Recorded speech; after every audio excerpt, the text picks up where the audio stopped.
Assalamualaikum warahmatullahi wabarakatuh. Alhamdulillahi rabbil alamin. Wassalatu wassalamu ala nabiyyina Muhammadin wa ala alihi wa sahbihi ajma'in. Ashhadu an la ilaha illallah wahdahu la syarikalah wa ashhadu anna Muhammadan abduhu wa rasuluh la nabiyya ba'dah, amma ba'd. Kaum muslimin, kaum muslimat, jemaah Masjid Al-Ihsan Markas Islami Kabupaten Kampar yang dirahmati Allah Subhanahu wa taala. Pada malam hari ini kajian akan disampaikan oleh Al-Mukarram Buya Dr. Haji Erman Gani MA, dan kajian umat bertanya imam menjawab insyaallah akan kita alihkan pada malam lainnya, karena imam besar saat ini sedang mengisi acara di Kota Medan, Sumatera Utara. Bapak Ibu hadirin hadirat yang dirahmati Allah Subhanahu wa taala, sebelum Buya menyampaikan kajiannya kepada kita, kami dari panitia kurban Masjid Al-Ihsan Markas Islami Kabupaten Kampar kembali menyampaikan kepada kita semua yang sudah berniat untuk mengikuti kurban pada tahun ini, kami persilahkan untuk mendaftarkan diri kepada panitia kurban Masjid Al-Ihsan Markas Islami Kabupaten Kampar. Nilai satu kurban tahun ini sebesar Rp2.850.000 dengan rincian Rp2.750.000 untuk pembelian hewan kurban dan Rp100.000 untuk operasional penyembelihan dan pengelolaan hewan kurban. Jumlah total adalah Rp2.850.000. Bapak Ibu kaum muslimin, kaum muslimat yang dirahmati Allah Subhanahu wa taala, selanjutnya mari kita simak bersama kajian yang disampaikan oleh Buya kita kepada Al-Mukarram Buya Dr. Haji Erman Gani MA. Waktu dan tempat kami sediakan.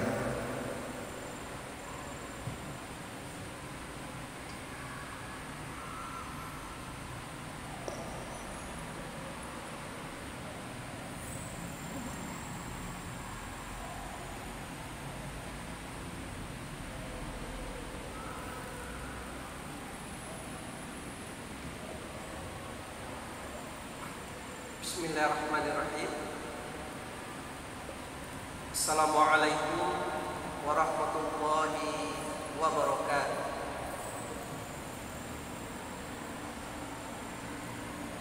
Alhamdulillahil akbar, al-malikil qahar, nahmaduhu wa subhanahu wa ta'ala ala ni'amin tatawallakal aftar. Asyhadu an la ilaha illallah wahda la syarikalah wa asyhadu anna Muhammadan abduhu wa rasuluh.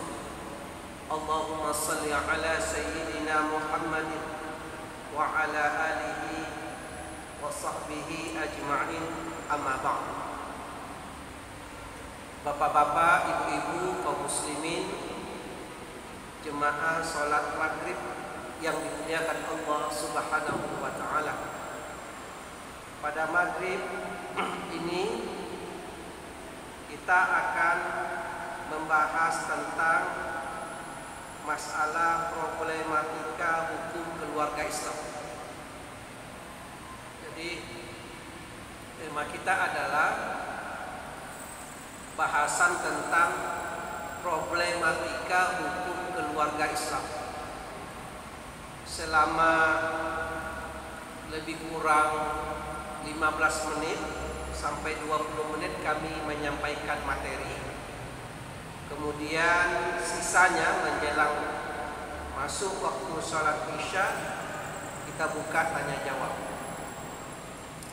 muslimin, kajian kita berangkat dari satu peristiwa yang terjadi di tengah masyarakat. Jadi peristiwanya seperti ini. Ada sepasang suami istri. Di sepasang suami istri telah menikah sebagai suami istri, sah, cukup rukun syarat pernikahan. Ada calon mempelai laki-laki, ada calon mempelai perempuan, ada 2 orang saksi, wali, dan ada ijab kabul, sah. Semuanya berjalan dengan baik. Bahkan suami istri ini, Bapak Ibu sekalian, telah memiliki 2 orang anak. Kemudian seiring dengan berjalannya waktu, dengan kemajuan teknologi, dan kemudian mulai kehidupan ini agak sedikit longgar dan bebas, ternyata sang istri, ini kasusnya, sang istri kemudian berselingkuh dengan laki-laki lain. Di seorang perempuan yang telah bersuami, yakni istri tadi, berselingkuh dengan laki-laki lain. Na'udzubillahi min dzalik. Bapak Ibu sekalian, ini jangan sempat terjadi di keluarga kita, di anak cucu kita, di kemenakan kita. Na'udzubillahi min dzalik. Jangan sampai terjadi. Tapi ini problematika hukum Islam. Terus Bapak Ibu sekalian, ternyata istri tadi, seorang istri tadi berselingkuh dengan laki-laki lain, kemudian dari hasil berbuat serongnya itu, kemudian dia hamil. Hamil, Pak. Hamil. Sang suami mengetahui bahwa istrinya ini memang hamil dan bukan dari janinnya. Bukan dari janinnya. Jadi sang suami mengetahui perbuatan istrinya. Sampai pada titik ini, pertanyaan kita adalah bahwa suami tadi tidak menceraikan istrinya. Nah, ini Pak, maksud dia tidak ceraikan. Dia tetap tahan istrinya. Tetap ia pertahankan istrinya, tidak ia ceraikan. Maka ia tetap menjadi suami istri. Tetap ikatannya tetap. Kalau seorang suami ingin menceraikan istri, silakan, tidak ada masalah, boleh. Dan perzinahan yang dilakukan oleh istri tadi menjadi dasar hukum untuk menceraikannya. Atau sebaliknya, seorang suami kemudian yang berzina oleh istri kemudian diketahui, itulah dasar seorang istri menceraikan suami. Dalam kasus yang kita ceritakan tadi, seorang istri hamil tapi dari laki-laki lain, tetapi mereka, sang suami tidak menceraikannya. Tidak menceraikannya, Pak. Tetap ditahan istri. Ustaz, apakah itu tidak dayus, orang yang tidak ada rasa cemburu? Rasa cemburu pasti, tapi banyak pertimbangan yang ia pegang, banyak alasan yang menjadi pertimbangan ia tidak menceraikan istrinya.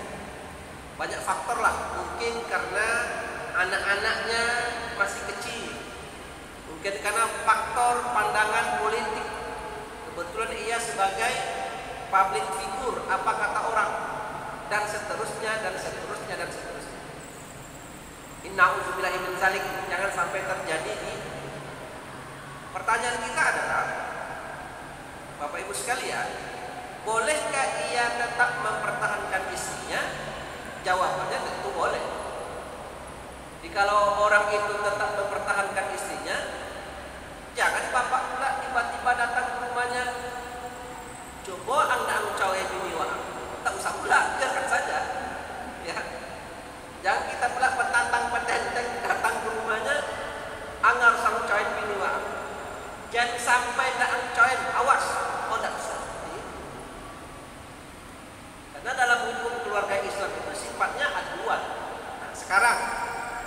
begitu ia tetap pertahankan istrinya, tetap mereka sebagai suami istri, kemudian hamil, lahir anak. Pertanyaan kita, ini anak siapa? Apakah ini anak dari laki-laki tadi atau tetap digolongkan kepada anak suami? Maka bagaimanapun pahitnya kasus ini, bagaimanapun tidak diterimanya kasus ini, bagaimanapun kita menengok ini adalah aib, tapi hukum mesti memutuskan. Maka berdasarkan hadis dari Nabi Muhammad SAW, al-waladu lil firas walil ahiri al-hajar. Al-waladu lil firas, anak yang lahir dari seorang rahim perempuan itu adalah milik pemilik al-firas. Al-firas itu adalah maknanya tempat tidur atau pemilik suami. Jadi yang milik itu adalah suami, orang yang masih ada akad nikah dengan perempuan tadi. Jadi anak yang lahir tadi, meskipun oleh suami diakui bahwa itu dari laki-laki lain, tapi dalam status hukum anak itu digolongkan, dinasabkan kepada suami dari ibu anak. Walil ahiri al-hajar, dan walil ahiri, dan bagi laki-laki tadi, bagi penzinanya, mendapatkan kerugian, yakni al-hajar, penghalang. Jadi al-hajar itu batu. Kalau orang Arab dulu, Bapak Ibu sekalian, ketika ia mengatakan ada batu di mulut, itu menandakan bahwa harapan sudah hilang, bahwa ia tidak memiliki apa-apa dan dia putus hak atas sesuatu. Maka laki-laki tadi tidak ada hubungan nasab dengan anak yang lahir tadi. Apakah ia untung atau rugi? Beberapa kemungkinan. Boleh saja yang laki-laki tadi merasa rugi. Apa ruginya? Boleh jadi nanti di kemudian hari anak itu menjadi orang hebat, menjadi orang hebat, menjadi orang yang banyak harta, banyak aset. Ternyata dia pintar, dia menjadi orang hebat, orang mantap, banyak kekayaan. Kalau dia pejabat, pejabat tinggi. Apakah laki-laki tadi bisa mengklaim itu anaknya? Tidak. Kalau seandainya anak ini kemudian wafat, ia masih hidup, apakah ia bisa mewarisi harta anaknya tadi? Tidak. Andaikan umpamanya anak tadi masih bujang, kerja di luar negeri, gajinya dolar, asetnya sudah miliaran, tapi ia belum punya istri, belum punya anak, wafat, itu boleh jadi ayah itu mendapat bahagian besar dari harta anak. Tetapi laki-laki yang berselingkuh dengan ibunya tidak dapat apa-apa. Siapa yang kemudian jadi waris adalah al-firas, yakni siapa yang menjadi suami ibunya ketika itu. Nah, itu penjelasannya. Kemudian bagaimana kasusnya Bapak Ibu sekalian jika suami mengingkarinya?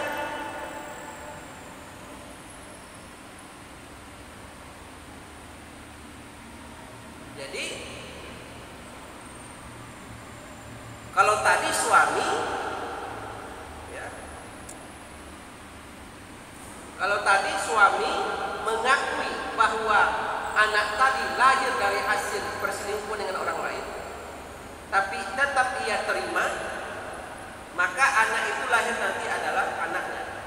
Yang kedua, keadaan kedua, ia mengakui bahwa itu adalah hasil perselingkuhan dan sang istri juga mengakui ia, tetapi sang suami tidak lagi menerimanya sebagai seorang istri. Kalau tadi kan pernikahan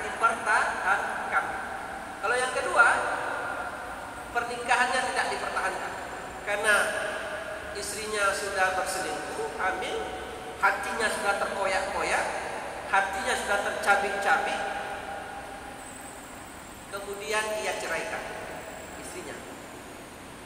Diceraikan. Kalau memang ia ceraikan, maka anak dari perempuan tadi hanya dinasabkan kepada ibunya saja.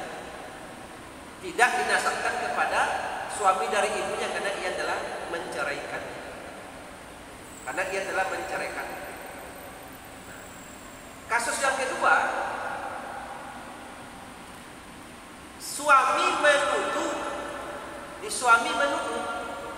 Apa tuduhannya?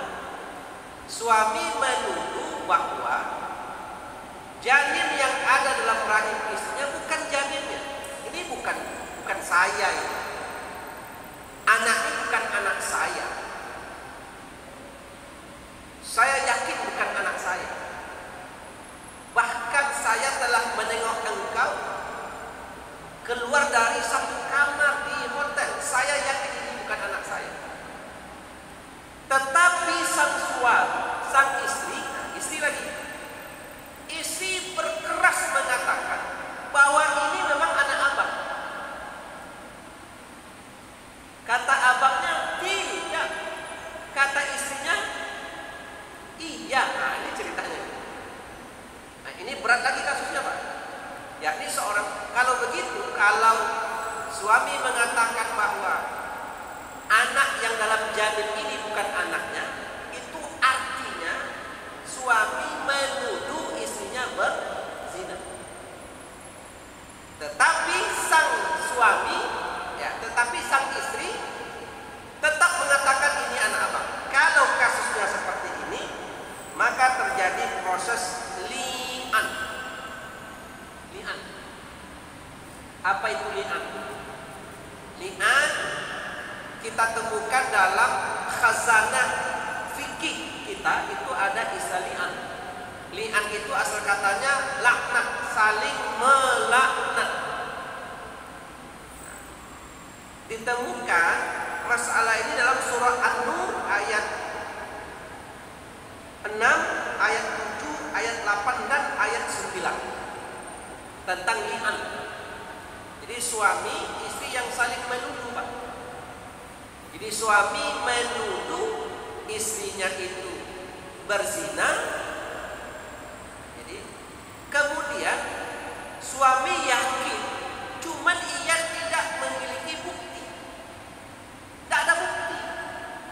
Cuman ia hanya menengok dirinya sendiri. Jadi hanya suaminya yang nampak, tidak punya bukti. Alat bukti itu 5 sebenarnya. Pertama, keterangan dari saksi, berarti ada yang melihat. Yang kedua, keterangan dari ahli. Yang ketiga, surat. Keempat, ada petunjuk. Dan yang kelima, pengakuan dari terdakwa, saksi. Jadi seorang suami menuduh istrinya melakukan perbuatan serong, tapi ia tidak memiliki saksi kecuali hanya dirinya sendiri. Nah, ini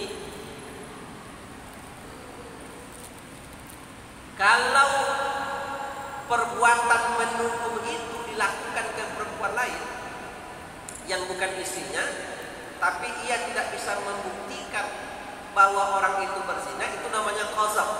Maka tuduhan itu akan berbalik kepada diri kita sendiri, kita akan kena hukum. Tapi bagaimana kalau dengan istri?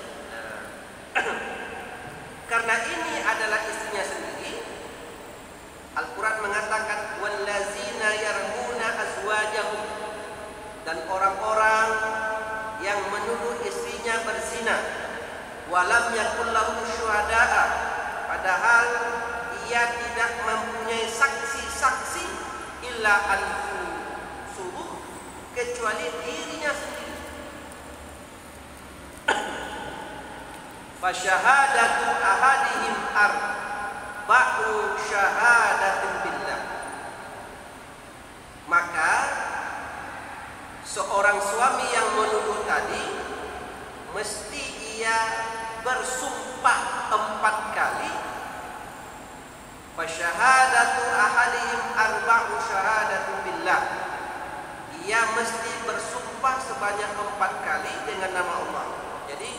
billahi, billahi, dua, tiga, billahi, billahi. Jadi ia bersumpah 4 kali, billahi inni shadiq, demi Allah saya itu benar. Begitu kata suami. Ini bukan main-main nih Pak, sumpah atas nama Allah. Billahi, saya bersumpah saya benar. Yang kedua, demi Allah saya benar. Sudah 2. Yang ketiga, demi Allah saya benar. 4. Demi Allah saya benar. Sudah 4, dia mesti 5 Pak. Sudah 4. Yang kelimanya wal khamisatu, dan yang kelima ya, dan sumpah yang kelima, anna laknatullahi alaihi in kana minal kazibin. Yang kelima, bahwa laknat Allah atasnya jika ia termasuk orang-orang yang berdusta. Jadi yang kelima, kalau aku bohong maka aku bersumpah Allah timpakan laknat untuk. Ini udah yakin betul dia istri itu berselingkuh. Udah yakin betul di hatinya. Saking yakin sehingga ia berani bersumpah 4 kali Pak. Demi Allah saya benar. Demi Allah saya benar. Demi Allah saya benar. Demi Allah saya benar. Yang kelima, jika saya bohong maka Allah laknat saya. Udah selesai suami, sekarang istri. Apa yang terjadi? Wa yadra'u anhal 'adzab, dan istrinya itu dihindarkan dari hukuman oleh sumpah, maka ia mesti bersumpah pula istrinya 4 kali.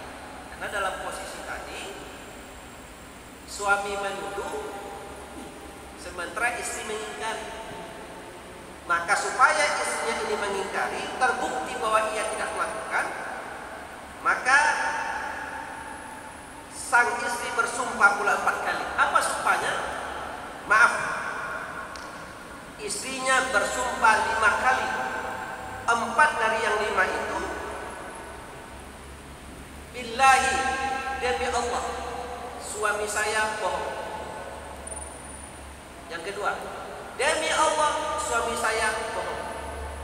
Yang ketiga, demi Allah suami saya bohong. Yang keempat, demi Allah suami saya bohong. Wal khamisatu, yang kelima, yang terakhir, anna ghadaballah 'alaiha in kana minas shadiqin. Kata istrinya, aku bersedia dilaknat oleh Allah jika suami saya benar. Sebaliknya Pak, tadi kan suami mengatakan demi Allah aku benar, demi Allah aku benar, demi Allah aku benar, demi Allah aku benar. Jika aku bohong aku bersedia dilaknat. Sebaliknya istri mengatakan demi Allah suami saya bohong, demi Allah suami saya bohong, demi Allah suami saya bohong, demi Allah suami saya bohong. Jika suami saya betul, saya bersedia dilaknat. Bapak Ibu sekalian, kalau orang inilah yang disebut dengan li'an, saling melaknat. Kalau ada suami istri sudah saling li'an, apa konsekuensinya? Pertama, mereka wajib diceraikan. Wajib bercerai Pak. Tidak boleh lagi jadi suami istri. Tidak mungkin lagi orang sudah seperti itu masih suami istri. Tidak. Mereka wajib diceraikan selama-lamanya. Kedua, ya, mereka wajib diceraikan. Yang kedua, perceraian itu selama-lamanya, tidak boleh lagi kembali. Maka kalau ada nanti seorang duda dan seorang janda, dulu mereka ini suami istri. Dulu mereka suami istri. Kemudian janda ini dengan duda ini tertarik ingin menikah lagi. Boleh apa enggak Pak? sudah bercerai nikah lagi, boleh apa tidak? Boleh lah, boleh lah. Banyak nak kasusnya di tengah masyarakat? Banyak. Cinta lama, nah itu maksudnya kembali. Boleh lah, silakanlah, tidak masalah. Ustaz la tolak 3 Ustaz. Boleh kembali asal syaratnya terpenuhi.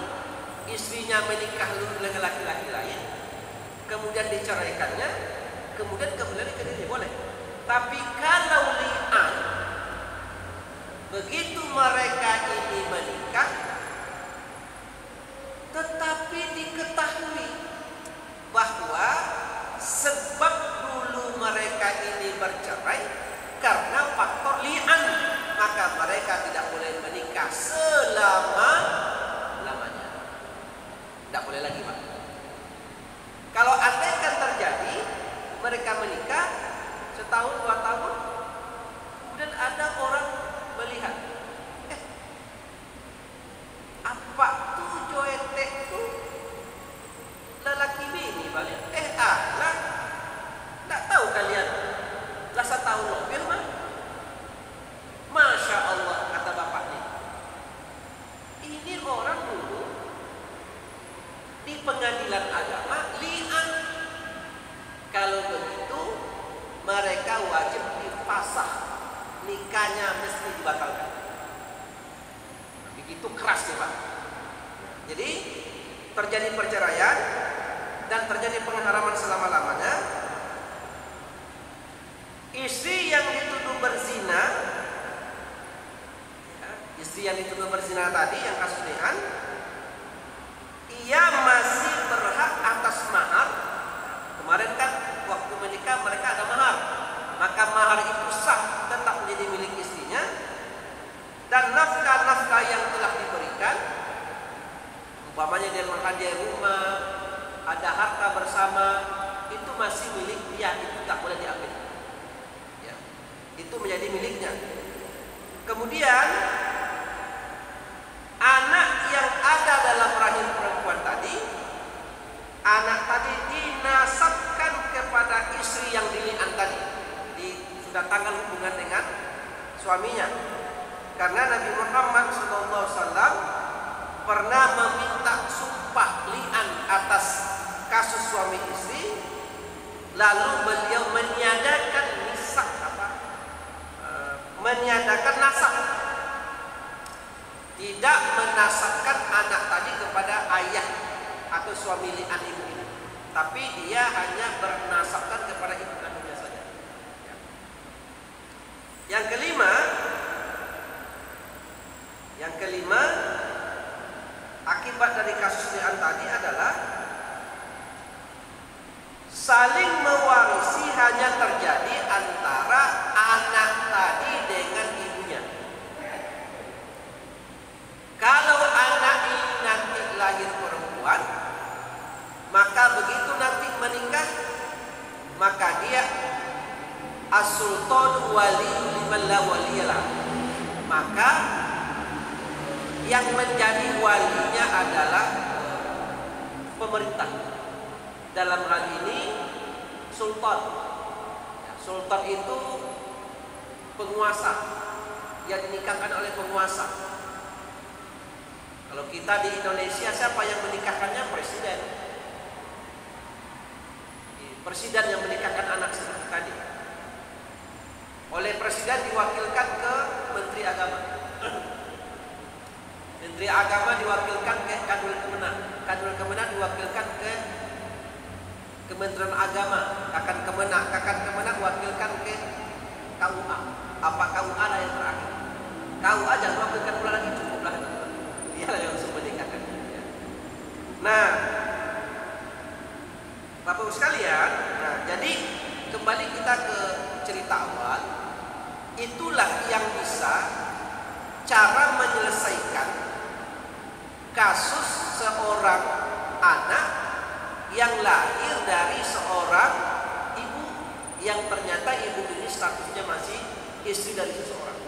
Jadi kalau terjadi perceraian akibat itu begini nasab anak, Tetapi kalau sang istri tetap dipertahankan oleh suaminya, maka anak yang lahir dinasabkan kepada suaminya dengan dalil sabda dari Nabi Muhammad SAW, al-waladu lil firas walil ahiri al-hajar.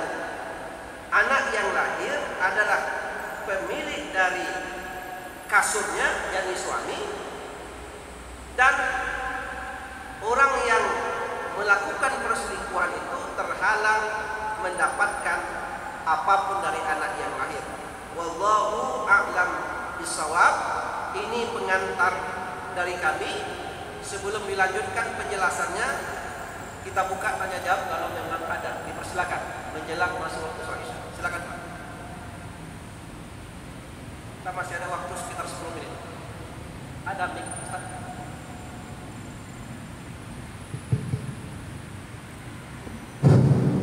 Assalamualaikum warahmatullahi wabarakatuh. Waalaikumsalam warahmatullahi wabarakatuh. Kami ingin menanyakan,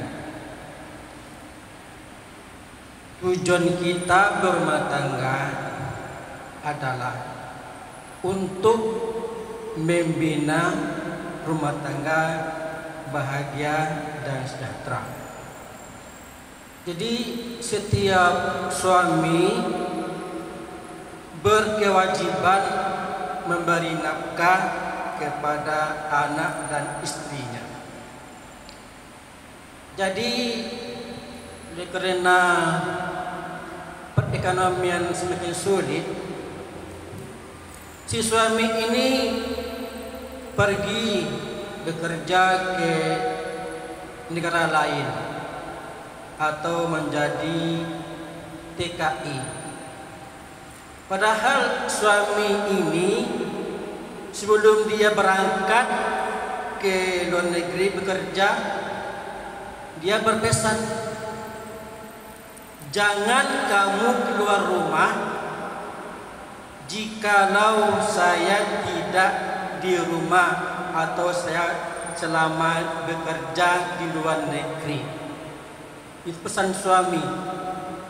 Padahal suami itu dicegah oleh suaminya itu jangan keluar rumah. Ternyata kenapa terjadi perselingkuhan dengan orang lain?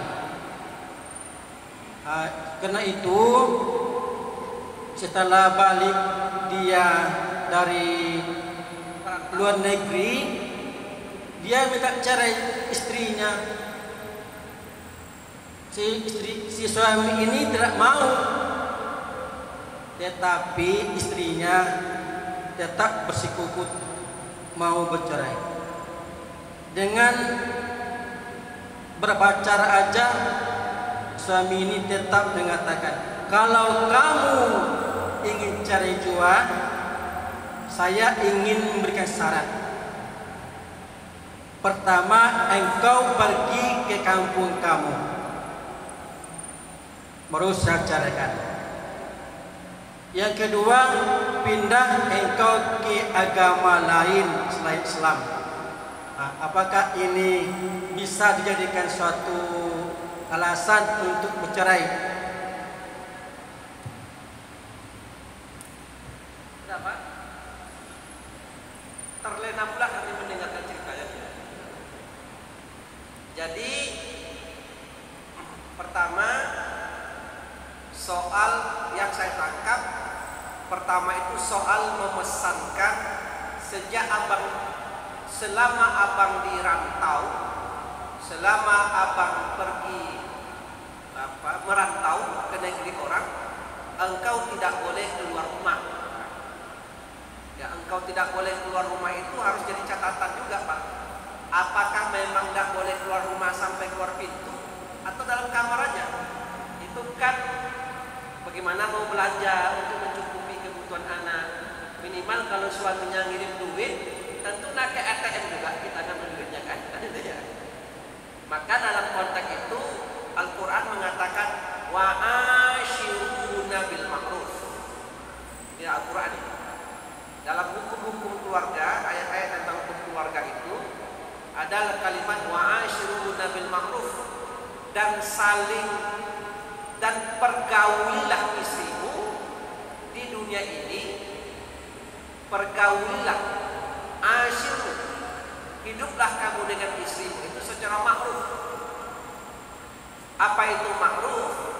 Ma'ruf terambil dari kata uruf, rofa, maknanya perbuatan-perbuatan baik yang terjadi di tengah masyarakat.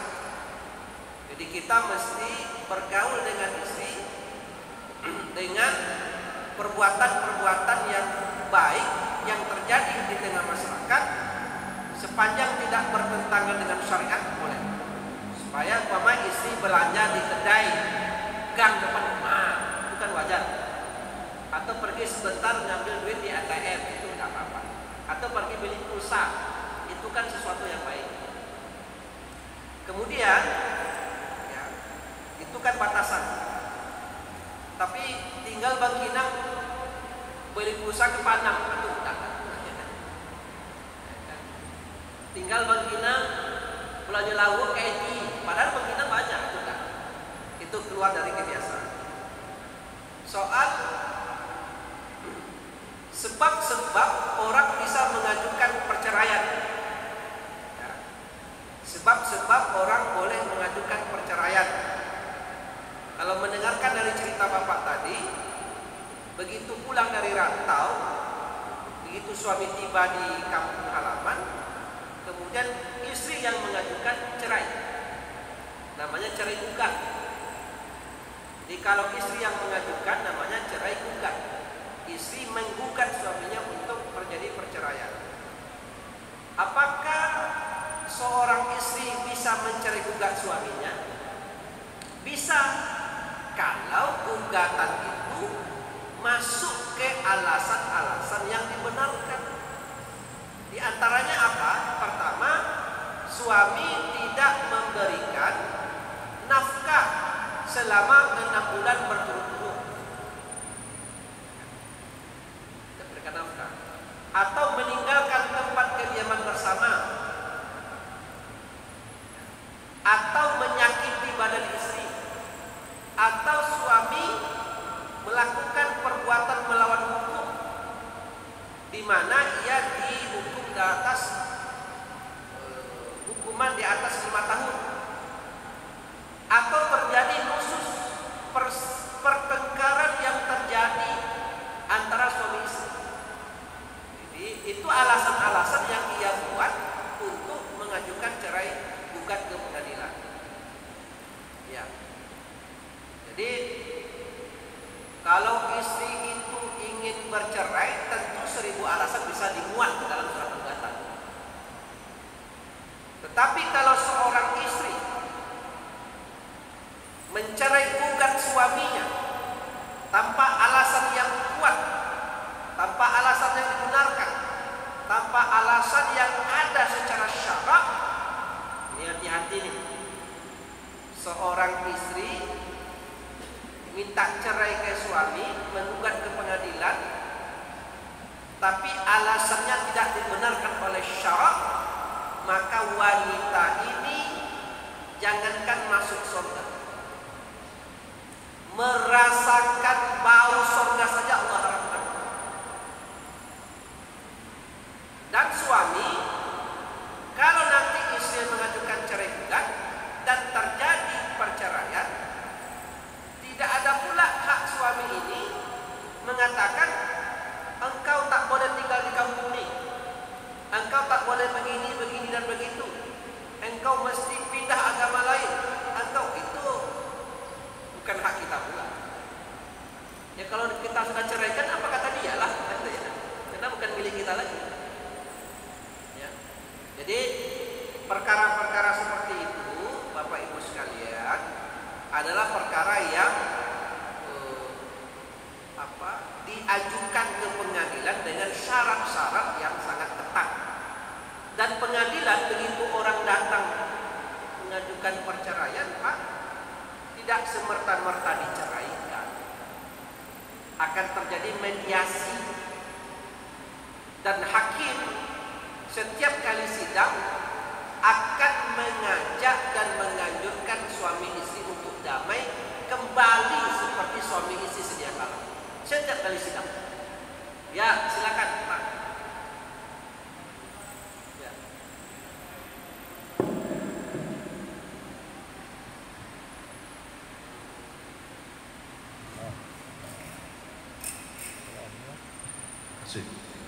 Terima kasih Ustaz. Terkait dengan masalah li'an tadi, memang permasalahan rumah tangga akhir ini luar biasa. Jadi yang perlu saya tanyakan, memang mereka telah melakukan li'an seperti yang Ustaz sampaikan tadi. Suami istri telah bersumpah.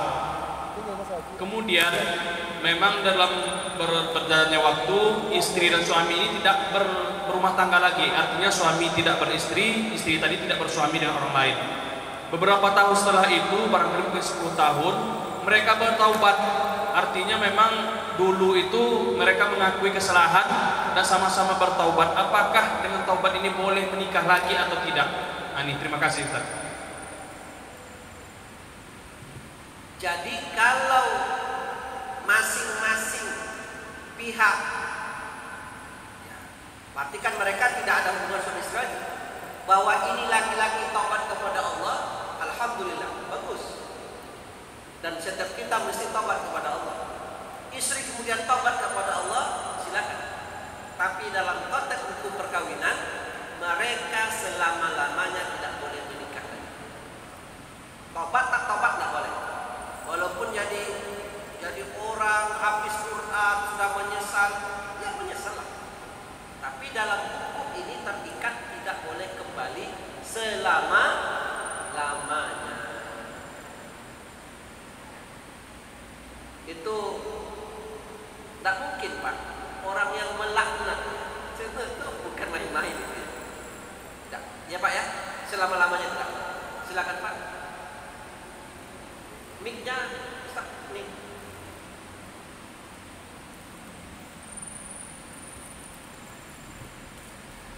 Terima kasih Ustaz. Assalamualaikum warahmatullahi wabarakatuh.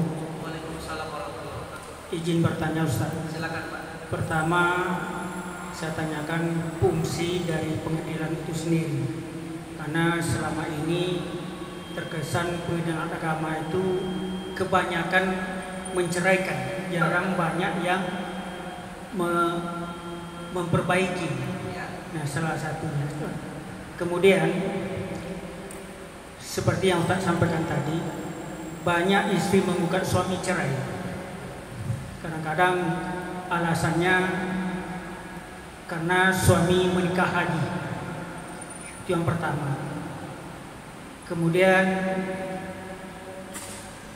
kaitan dengan Al-Quran atau hadis Nabi, bahwa hukum orang bercerai, Nabi katakan tidak mengakui umatnya. Kemudian Allah mengatakan orang bercerai itu perbuatan yang tidak baik. Kemudian di pengadilan agama yang kami ketahui, kalau istri menggugat, kemudian suami kan diundang untuk dipanggil ke pengadilan. Berapa kali tidak hadir, maka pengadilan langsung menceraikan. Bagaimana Ustaz? Mohon penjelasan Ustaz. Terima kasih. Terima kasih. Saya tidak pula mau mengomentari proses yang terjadi di peradilan, karena itu adalah kewenangan dari majelis hakim. Jadi majelis hakim itu yang di tengah ketua majelis, kiri kanan itu anggota majelis. Ya. Kemudian di pengadilan itu ada ketua pengadilan. Nah, jangankan kita ketua pengadilan saja, bosnya di kantor itu tak bisa mempengaruhi keputusan majelis hakim tadi. Yang bertiga tadi, ketua majelis dan kiri kanan anggota majelis. Nah, ketahuilah Bapak Ibu,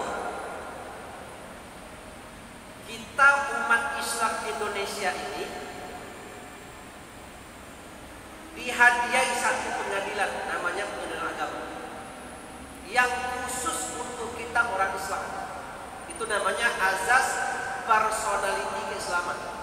Tidak bisa orang lain berperadilan ke pengadilan agama, Pak. Itu khusus untuk kita. Dan pengadilan agama itu memiliki kompetensi absolut untuk mengadili perkara. Perkara apa saja? Sebenarnya perceraian ini itu sekian kecil dari kewenangan pengadilan agama. Ada lagi kewenangannya mengadili sengketa ekonomi syariah. Jadi bank-bank syariah, BKMT syariah, jika terjadi perselisihan itu di pengadilan agama. Tentang wakaf, tentang waris, tentang penetapan hak asuh anak, banyak lagi kewenangan pengadilan agama dan itu milik kita. Perceraian itu adalah salah satu kompetensi kewenangan. Cuman yang bercerai ini yang banyak itu aja cerita. Dan cerai gugat itu di 2021 istri yang mengajukan cerai itu 3:1, Pak. Jadi dari 4 yang masuk ke pengadilan, 3 yang cerai gugat, 1 cuma yang cerai tolak, suami yang menceraikan. Jadi cerai gugat di banyak. Kemudian timbul pertanyaan, Ustaz, apakah itu menandakan istri itu tidak orang baik? Belum tentu juga, Pak. Boleh jadi seorang perempuan ia sudah tahu hukum. Begitu suaminya zalim, semena-mena, tidak bertanggung jawab, ia merasa teraniaya, ada hak tak dia memperjuangkan keadilan? Ada apa tidak? Ya ada lah. Kan dibuka. Kalau tak ada itu akan tersiksa selama-lamanya perempuan. Untuk konteks ini bagus, dia memperjuangkan hak. Tapi untuk yang lain-lain tentu seorang istri mesti dibina dengan baik. Tidak seluruh cerai gugat itu dibolehkan. Malah salah sidang, 1 kali sidang, 2 kali sidang, 3 kali sidang, berapa kali sidang?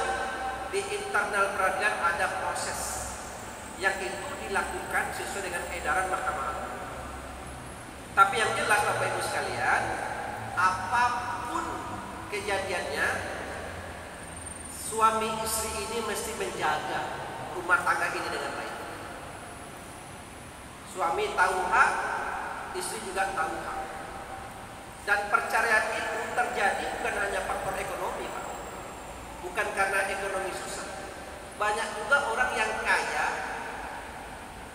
bercerai. Banyak juga orang yang berpendidikan bercerai. Banyak juga orang yang profesinya terhormat. Profesi-profesi yang ya mungkin katakan kita sebut dia dokter, guru, dosen. Yang menurut kita dia tidak bercerai terjadi bercerai. Jadi itu adalah komunikasi yang baik dalam rumah tangga. Hak dan kewajiban mesti dilaksanakan. Bapak sekalian, waktu sudah masuk. Itulah yang dapat kami sampaikan terkait dengan problematika hukum keluarga Islam. Dan Bapak sekalian, kalimat kunci terakhir dari kami, rumah tangga yang bisa dipertahankan dengan baik, rumah tangga yang sakinah mawaddah warahmah adalah rumah tangga yang di dalamnya ditegakkan nilai-nilai agama. Itulah rumah tangga yang sakinah. Silakan. Izin Ustaz, sedikit saja tentang penjelasan tadi saya tambahkan. Di sini kan pengadilan Ustaz, pengadilan agama. Kemudian ada pengadilan umum, pengadilan negeri, benar. Kalau di umum pengadilannya mengadili siapa yang bersalah, siapa yang tidak bersalah. Nah, di pengadilan agama tentu sebenarnya kalau kami harapkan kan seperti itu dalam sesuai apa yang salah, apa hukum menurut agama. Yang ada tuh apakah solusi perceraian ini betul-betul ini jalan solusi yang terakhir. Ada enggak dalam bentuk seperti pengadilan umum, ada ditahan, ada di penjara karena kesalahan. Terima kasih. Dipisahkan, Pak. Jadi kalau ada seorang suami meninju istri, bengkak kepala istri, kemudian pergi ke dokter, divisum. Nah, divisum. Nah, kalau istri ini mengajukan cerai gugat, maka mereka dipisahkan. Jadi akad nikahnya diputuskan. Sebagai suami istri mereka tidak lagi. Tapi soal bengkak kepalanya itu ke polisi, tepatnya ke pengadilan negeri. Beda lagi dipisahkan. Jadi kewenangan itu hanya menetapkan bahwa diputuskan terjadi perceraian. Bahwa kemudian salah satu pasangan berzina ingin menuntut yang pidananya itu tidak ke pengadilan agama tapi ke pengadilan negeri. Jadi dipisahkan kasusnya. Ya. Nah itu nanti kita sambunglah setelah ini. Kita selesai. Wassalamualaikum warahmatullahi wabarakatuh.